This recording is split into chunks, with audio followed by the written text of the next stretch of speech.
2011 dan direstui oleh pemerintah jajahan ini. Jadi sah. Kongres yang lain tidak sah karena tidak direstui oleh pemerintah jajahan ini. Jadi kita sudah meletakkan dasar yang sangat kuat. Karena itu mengapa Bapak tidak bisa menyimpang ke sana, menyimpang kemari. Kalau menyimpang dasar ini gugur, kita kembali ke titik nol. Waduh, kita mau bangkit mungkin Bapak sudah meninggal, kita semua tidak akan jadi. Karena itu Bapak tetap pegang di dasar hukum ini. Karena kita masuk lewat hukum, kita akan keluar lewat hukum. Maka kita sudah pegang dasar hukum ini.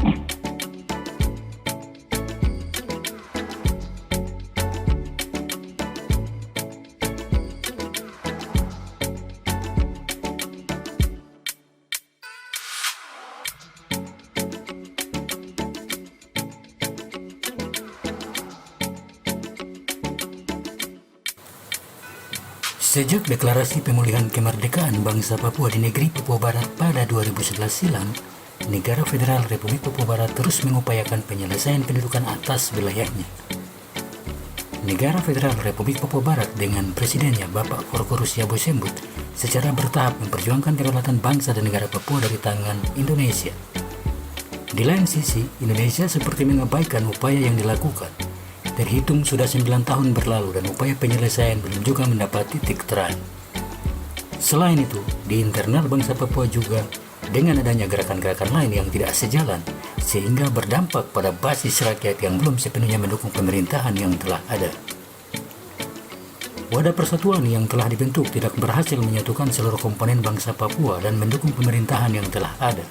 Malah sebaliknya, membentuk pemerintahan di pengasingan. Terlepas dari yang disampaikan, baru-baru ini beredar rekaman pembicaraan dari Presiden Papua dengan pihak Tentara Pembebasan Nasional Papua Barat. Isi pembicaraan ini memang bukan sesuatu yang rahasia, tetapi bersifat pengetahuan umum yang tentu saja berisi penjelasan. Biar lebih jelas, mari kita dengarkan pembicaraan berikut ini.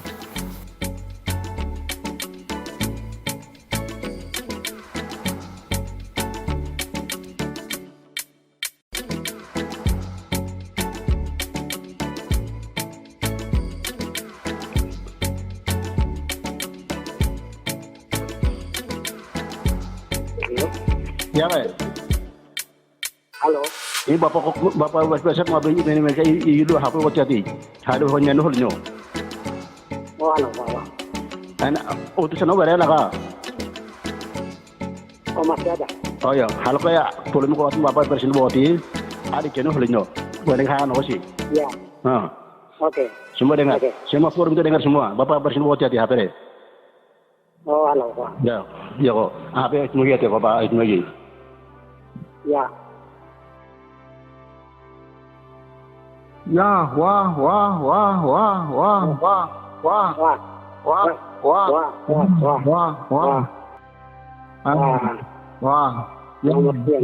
Selamat siang, sore semua. Wah, ya. Ya, saya dengar berita bagus ini. Utusan datang. Salam dari saya untuk Pak Goliat. Kalau beliau ada di situ utusannya, Pak Goliat ada ya? Ya, benar. Ya, Pak, salam untuk Pak Dekagat Telenggen. Salam hormat untuk Pak Goliat Kabuni Jenderal. Senang sekali bisa kita dikunjungi oleh TPNPB ini, utusan dari Lekagak Telenggen. Senang saya dengar dari Poetipo. Saya bilang, tolong kasih saya bisa bicara sedikit kah dengan mereka, karena saya memang rindu sekali untuk ketemu mereka, tapi keadaan buat kita tidak bisa ketemu. Kita masing-masing di tempat begitu. Jadi senang. Ada waktu saya bisa bicara, bisa izin bicara ya? Ya. Bisa. Ya, kalau bisa Bapak bicara. Tadi Pak Witipo ada bilang satu pertanyaan, mengapa kita lama sampai yang dari muda kita rambut masih hitam, berjuang sekarang rambut sudah putih, ada yang baru mulai putih, ada yang baru mulai botak, yang lain sudah meninggal, kasihan. Barang ini belum datang-datang. Mengapa? Alasannya mengapa? Ini kalau ada waktu perkenankan saya jelaskan sedikit saja begini. Ya. Masalahnya bukan masalah persatuan saja, bukan masalah strategi saja, tapi masalahnya yang masalah paling besar yang kita hadapi dengan pemerintah negara Republik Indonesia atau negara kesatuan Republik Indonesia, masalahnya adalah masalah hukum internasional. Ya. Kita dimasukkan ke dalam negara kesatuan Republik Indonesia lewat hukum internasional. Yang namanya New York Agreement yang ditandatangani pada tanggal 15 Agustus 1962. Terus setelah itu, jadi pertama Indonesia aneksasi ini, infiltrasi. Kemudian mulai dari tahun 1962 bulan Oktober itu kita diserahkan oleh Belanda kepada UNTEA, United Nations Temporary Executive Authority, artinya pemerintahan sementara Perserikatan Bangsa-Bangsa PBB. Dari situ PBB pada 1 Mei 1963 serahkan ke Indonesia. Terus Indonesia melakukan referendum yang mereka kasih nama PEPERA, tapi tidak one person one vote, satu orang satu suara, tapi mereka pakai demokrasi tidak langsung lewat perwakilan Dewan Musyawarah PEPERA. Tapi itu sah dua-dua, mau satu orang satu suara atau lewat perwakilan, itu dalam sistem demokrasi internasional itu sah-sah saja, tidak ada masalah di situ.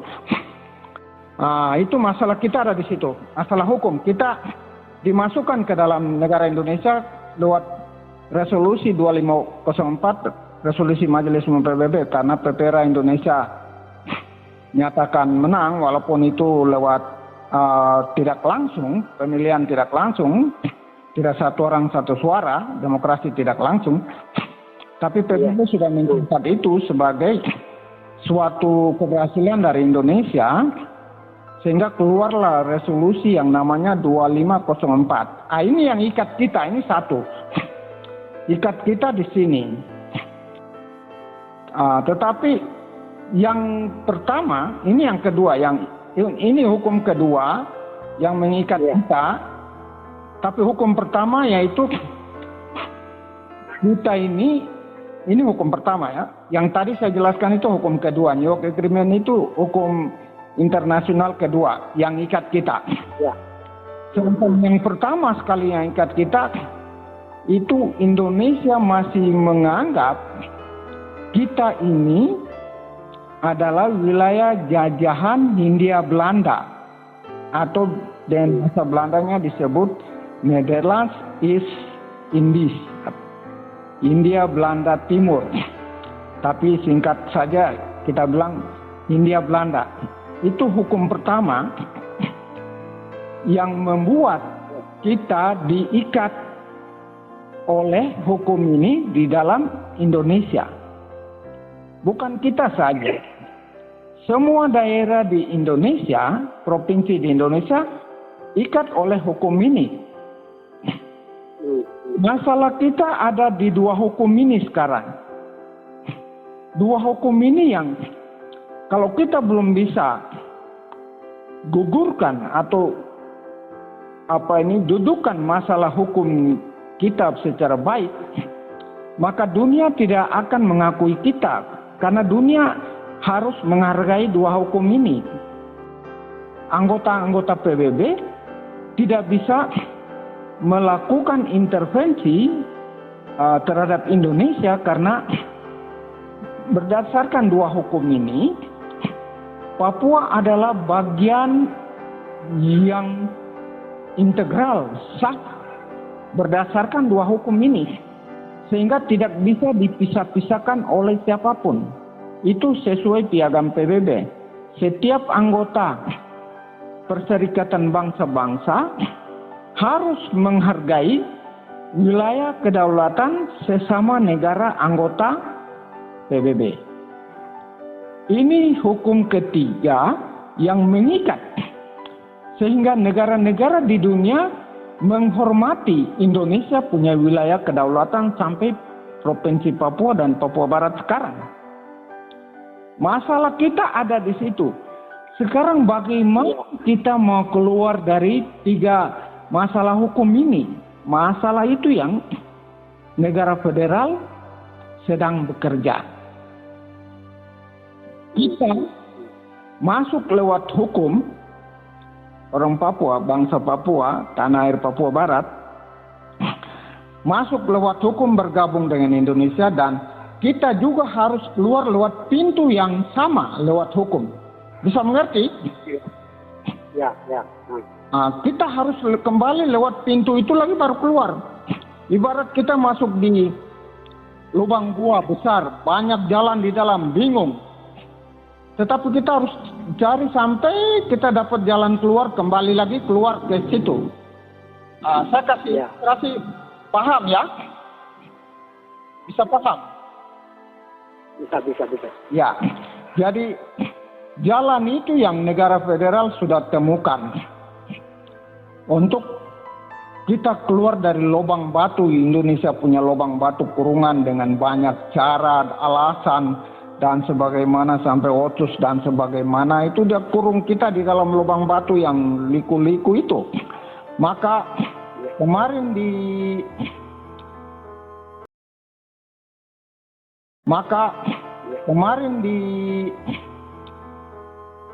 tahun 2011 itu kita meletakkan dasar hukum secara resmi di tengah kota.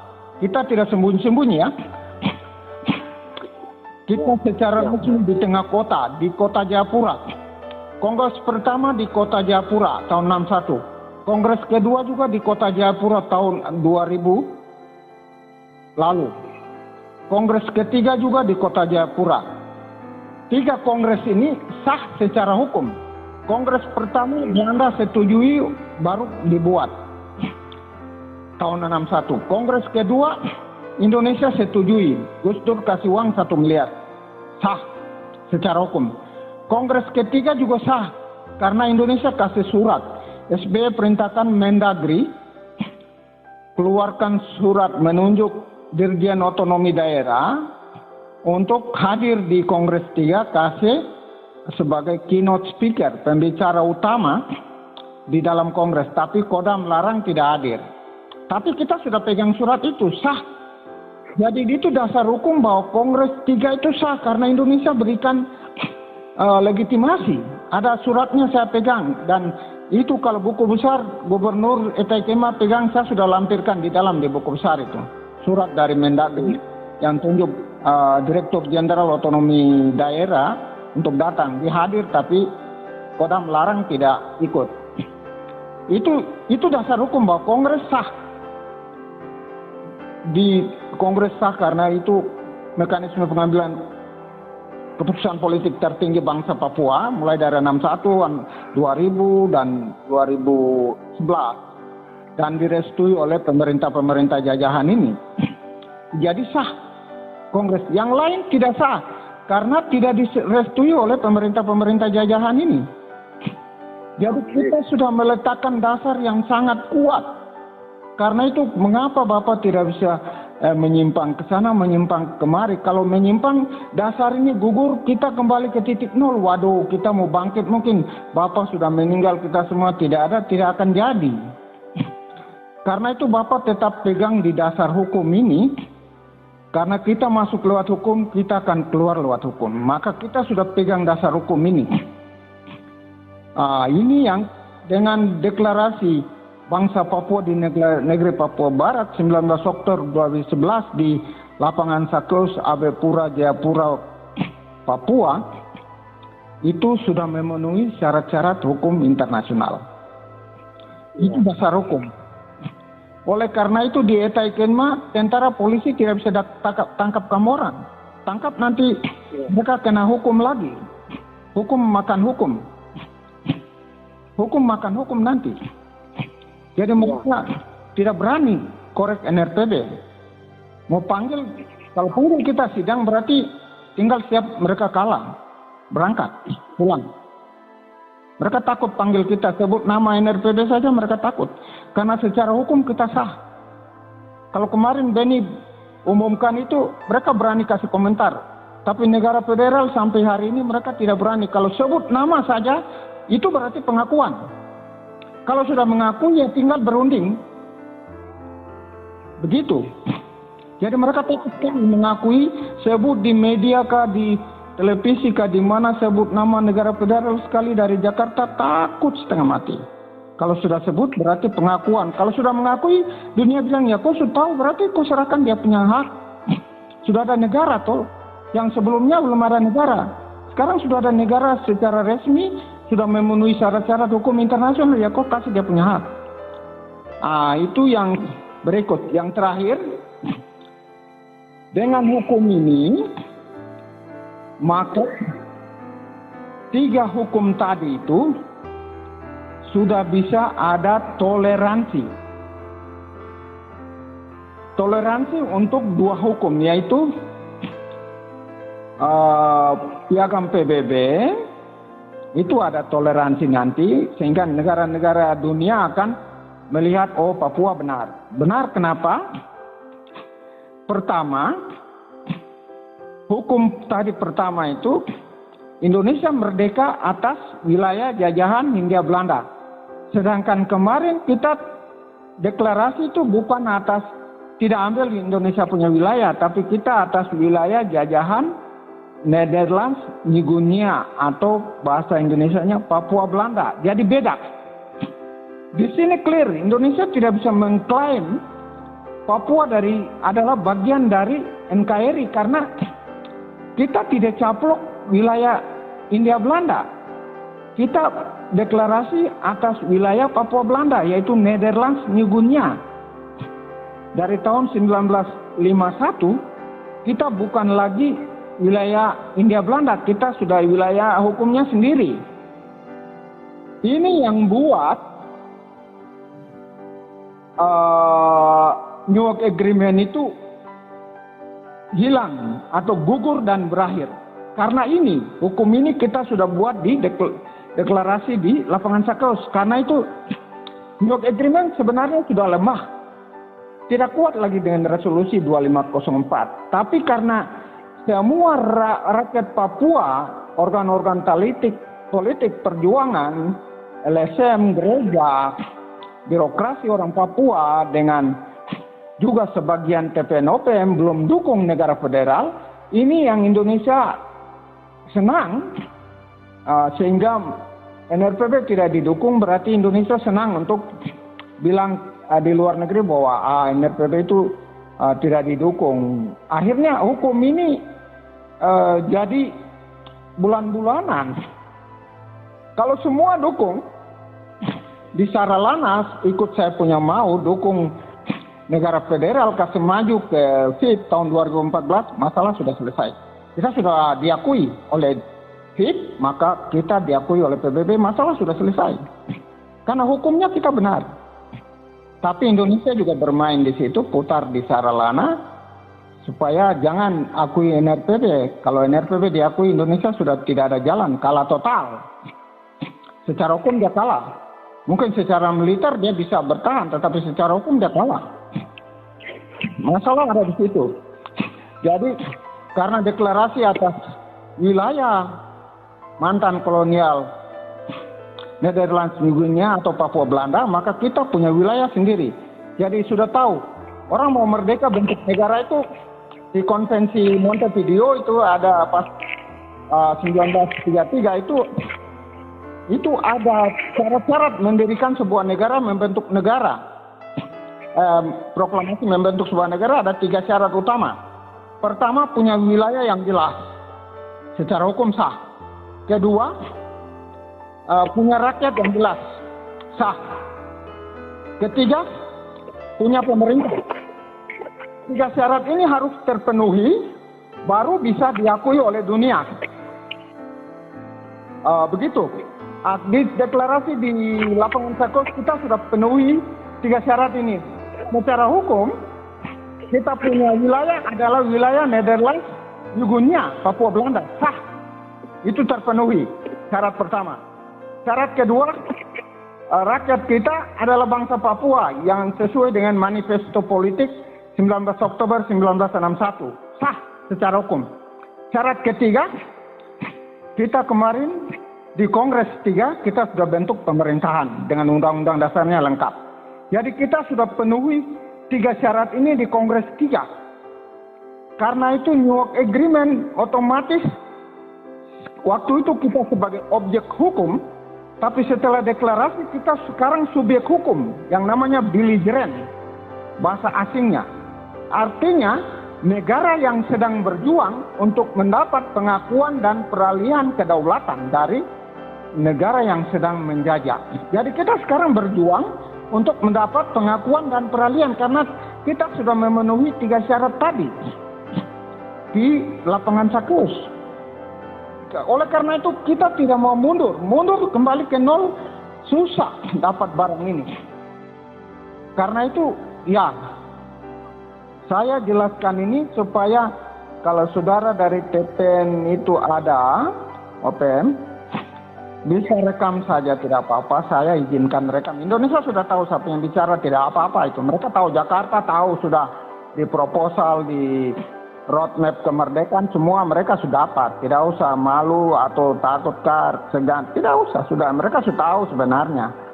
Cuma mereka tidak berani tangkap saya karena dunia ada pantau kita semua. Mereka takut kalau tangkap masuk pengadilan mereka bisa kalah. Saya bicara dari sisi hukum, keluarkan kita dari sisi hukum, mereka kalah dan kita keluar. Karena itu mereka takut panggil saya untuk proses hukum, saya biar bicara marah, tapi mereka takut. Mungkin hanya tunggu bunuh saya di jalan kah, di mana kah, mungkin itu saja. Untuk proses hukum mereka tidak berani, pasti kalah. Begitu, jadi penjelasan saya begitu. Jadi kalau semua rakyat Papua dukung negara federal, maka dan semua organ, KNPBK, ULMPK, TPN-OPNK, WPN-SLK, WPNAK, hari ini bikin berita acara atau berita dan ekspos di media lokal dan internasional, nasional Indonesia, bahwa kami masing-masing organisasi ini menyatakan diri bergabung dengan negara federal. Maka Indonesia goyang. Pacific Island Forum goyang, yang sementara ini mereka ada yang pro Indonesia, ada yang setengah-setengah ke Papua Merdeka, kecuali Vanuatu yang serius, yang lain setengah-setengah, yang lain sama sekali tidak dukung, terutama Fiji dengan PNJ, New Zealand, Australia tidak dukung kita. Maka itu mereka akan kaget, wah ini semua rakyat sudah dukung, berarti sudah kita mau bicara apa? Ini dasar hukumnya kuat. Ya mereka tidak bisa bicara, kita sudah punya buku lengkap, dokumen lengkap, semua lengkap, bukan lisan, kita bisa kasih tunjuk itu semua, ini kami lengkap, kami sah secara hukum. Sekarang tinggal kamu mau mengakui atau tidak. Kalau tidak mengakui berarti kamu melanggar hukum internasional. Selesai.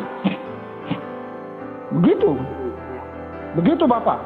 Jadi kalau Bapak dorang mau sudah, kita yang sudah tua ini mau lihat bendera berkibar, nanti kita kasih sama anak-anak yang lanjutkan. Mari saya menghimbau, mengajak dengan hormat di dalam nama Yesus Tuhan kita. Ini waktu Tuhan kasih ke kita untuk kita selesaikan ini dan wariskan kepada anak cucu kita. Sudah kita hanya cukup lihat bendera berkibar. Sudah anak-anak kamu lanjut. Ini barang ini sudah. Yang penting sudah jadi.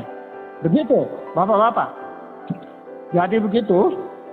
Penjelasan saya begitu. Kalau TPNOP mau gabung, bikin pernyataan. Baru nanti kita tetapkan garis demarkasi. Garis demarkasi dalam hukum militer itu namanya, internasional itu. Di mana itu batas antara tentara Indonesia dengan tentara Papua tidak boleh lewat.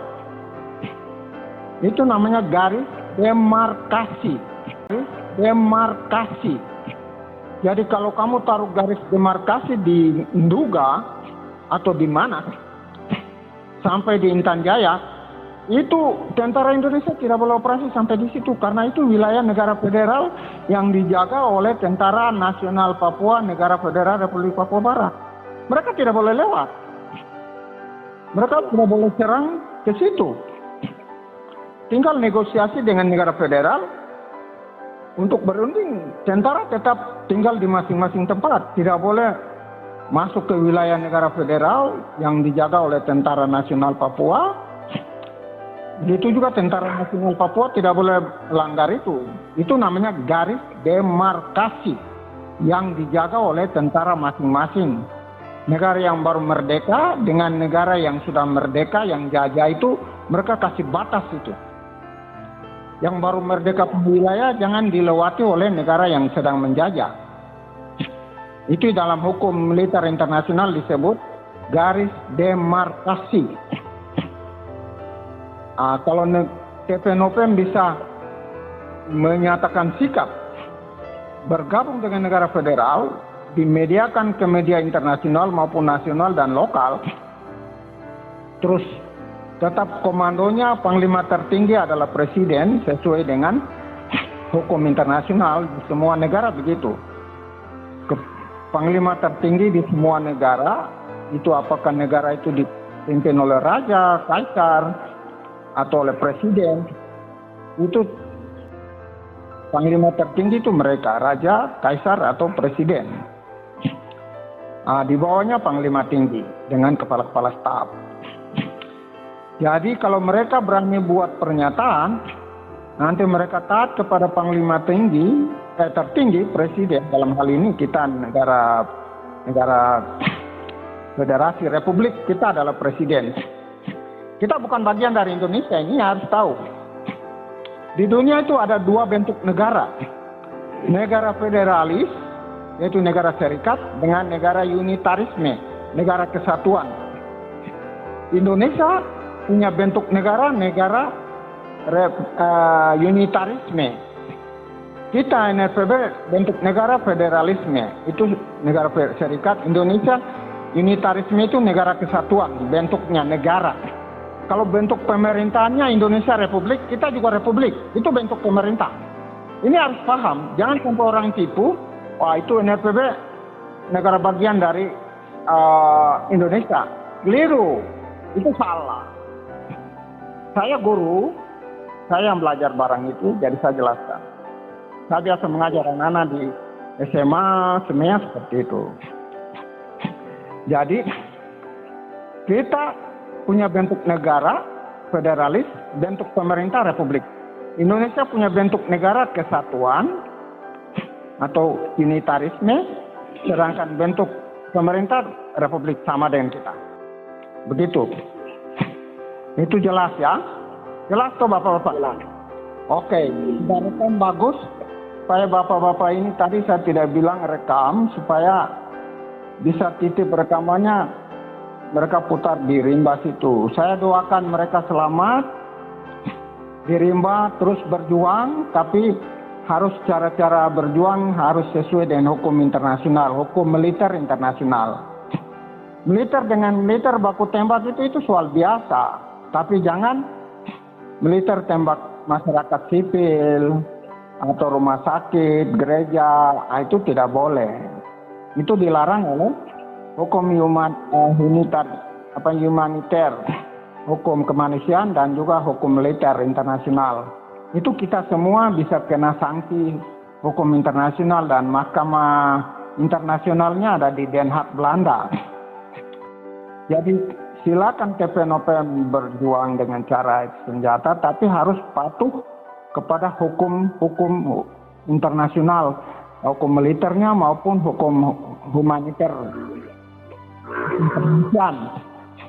Sehingga masyarakat sipil, tentara Indonesia harus dilindungi, tentara Papua juga harus dilindungi, gereja harus dilindungi, rumah sakit harus dilindungi, orang-orang yang datang sebagai wartawan atau sebagai diplomat, dengan itu cek kebenarannya betul, mereka juga dilindungi. Itu menurut hukum kemanusiaan internasional humanitarian.